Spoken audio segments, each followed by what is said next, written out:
What is scarier than a tortured soul? Are you envious of someone? That can actually run your whole life. Now, we all run into times when we, boy, I wish I had that Mustang or whatever. And that can really lead to a slippery slope. How do you deal with that? Because you don't want it to take over your life. Let's find out from the man who knows, drjohnb.com on the web. And ahead of our little segment here every Tuesday called, Hey, what's up, Doc? Dr. John Braccio. Good morning, sir.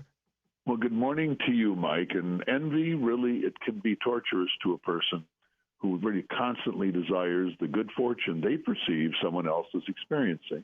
And they're upset emotionally that they don't have it. Okay, like you mentioned the Mustang. Well, it can be a whole bunch of things. But it's a case where the person does not look at the benefits and gifts they have in life, but constantly compare themselves with others and do it in a negative way. They can be envious of someone they perceive as better looking, having better luck, having more wealth, having a better personality, coming from a better family, having a better job, having a more attractive spouse, having a better circle of friends, or really just about anything that you might be envious of. It's amazing what people can find to be envious of in others. And the result is the person suffers a form of emotional pain because they don't have what this other person has. It can really, seep really into the personality of the person, be kind of a cancerous thing. It can be positive. It can be positive if it inspires someone to try harder to achieve something. That would be a positive type of envy. But today, we're talking about the type of envy that really hurts the person emotionally and from which some persons never recover their whole lives. They're constantly finding things to be envious about. These are often sullen or angry or just people that can find negativity anywhere, particularly if it relates to something that they're envious of. And it's the rather odd phenomenon, Mike, of counting the blessings of others and underestimating their own, or always finding fault with those who compare to the other. And the end result, psychological hurt and frustration. Now, the causes of envy, it can certainly be different. There can be different causes, but often it's low self-esteem caused by can be difficulties in one's youth. They can relate to poverty or feelings of not being treated fairly at life or at home. And there are also some competitive type people who simply must be number one, even in areas they're not.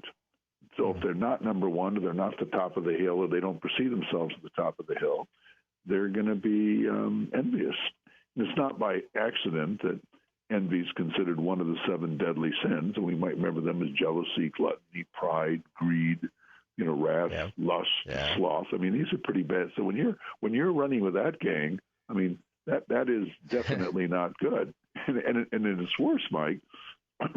Envy can lead to the person mocking the person that they're envious of for their perceived superiority, or one can use sarcasm and other passive-aggressive strategies to undermine the person that one has envy of. I mean, you'll find people knocking people under their breath, making negative comments. All the time. All the time.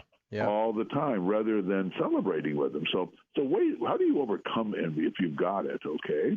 Maybe everybody's had it at one time or another, but when it becomes really a negative thing for you, and you can really turn off other people too by doing this. But anyway, things to do to overcome it is you want to count and appreciate your own blessings and achievements. Focus on yourself. Quit focusing outside so much. Develop a sense of happiness that others have their blessings. Why not be happy for people? Celebrate. Boy, didn't that person succeed? Didn't that person have this? Call it whatever you will, and kind of enjoy that as another one human being to another. And make envy positive by improving yourself. This is one area you can make yourself better, saying, hey, that person's better at this than I am, and so I'm going to work at it and get better myself. That doesn't happen a lot of time, but if it does, that's a positive one. And never compare yourself to others. That's another general rule of life. And learn to love yourself. If you really love yourself in a positive way, love thy neighbor as thyself, and you're trying to advance in life, you're not going to be just looking around at things to be envious of. And another thing to do is really accept you are an envious person. A lot of persons who are envious don't think they are. They'll be telling you, well, that Mary or that Chucky just thinks they're so good because they, have this job or they have their family or whatever. And basically you got to call a time out and say, got to get over this. I've really got to work on just not being an envious person. Then you have to make changes in your own life to help eliminate envy. If you really are that unhappy in your life and you're finding all this negativity, you might say, hey, what am I missing? In some cases, people can seek and find spiritual satisfaction to help overcome worldly envy, and happier as they look to their future. So, if you feel it would be helpful, you also could seek out a trained therapist for the person who's experienced in helping persons with envy. But the main thing is you really have to, focus on yourself, on what you have, on who you are, and where you are in life and where you want to go. You want to have dreams yourself. You want to be finding satisfaction, and don't really go into the negativity of comparing yourself with others, being angry at other people's success, thinking I could never have that, and all these kind of things. It's really a dead end thing to be in, Mike. And there's so much envy in the world. So, with a song in my heart, you want to move forward and really focus on yourself in a good way. Focus on what you have, your family, your friends. You can enhance your education, your work opportunities, the people you're with, your outlook on life. These are all things that, as long as we're up above ground, I mean, we certainly have the ability to make change. So one time around, like this lightning bolt, just through life, and let's make it work. How does that sound? Make it positive. There you go. It can be easier said than done, I think, if you have these deep-seated, self-esteem problems from youth, from even childhood. You got to get into that first and fix that before I think you can move on. What about, Doc? What about the person, and we only have just a couple of minutes here, but what about the person, say, they've been envious all their life, and it's really hampered them. They haven't been able to do something. They haven't been able to, they're just always envious. And then they get it. Some victory happens. They celebrate that victory, and now things start turning around.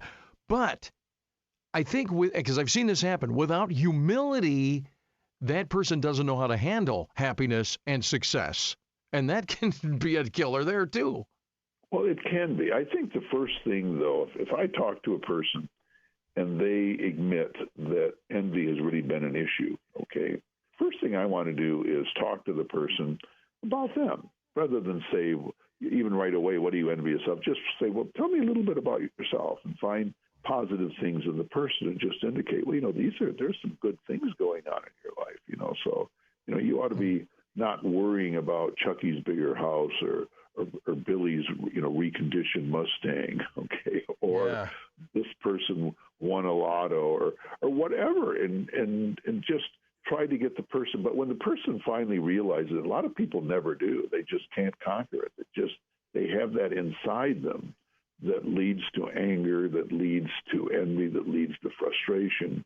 But if you can really start, looking inwardly, find the good in you and find what you're looking for. And satisfaction is really important. And I do really a firm believer that one time through, that we have a choice. We can make it as positive as we can or as negative as we can. And if we're going to be taking envy and we really start thriving on that, we're going to find that we're going to be undermining people. We're going to also lose friends, because we're going to be knocking people that may be very well liked.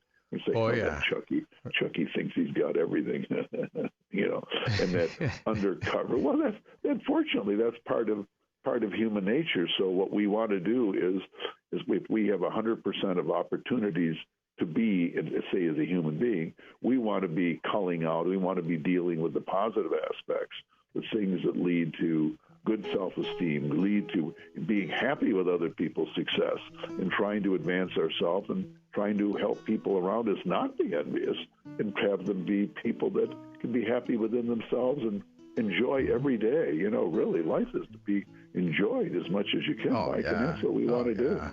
It's a big present we're given every day, a gift, man. Hallelujah. Hallelujah. Dr. John Braccio, man, always so good to talk to you. It's a little free advice you get right here. drjohnb.com on the web. Doc, we will chat again next week. I'm looking forward to it. It's a pleasure, my friend. Nice talking to you. Have a good day. Have a good Halloween. I liked your last Oh, name. don't. It'll scare you. Talk to you have later, a great buddy. day. See you, buddy. Bye-bye. We'll be right back. 1320 WILS.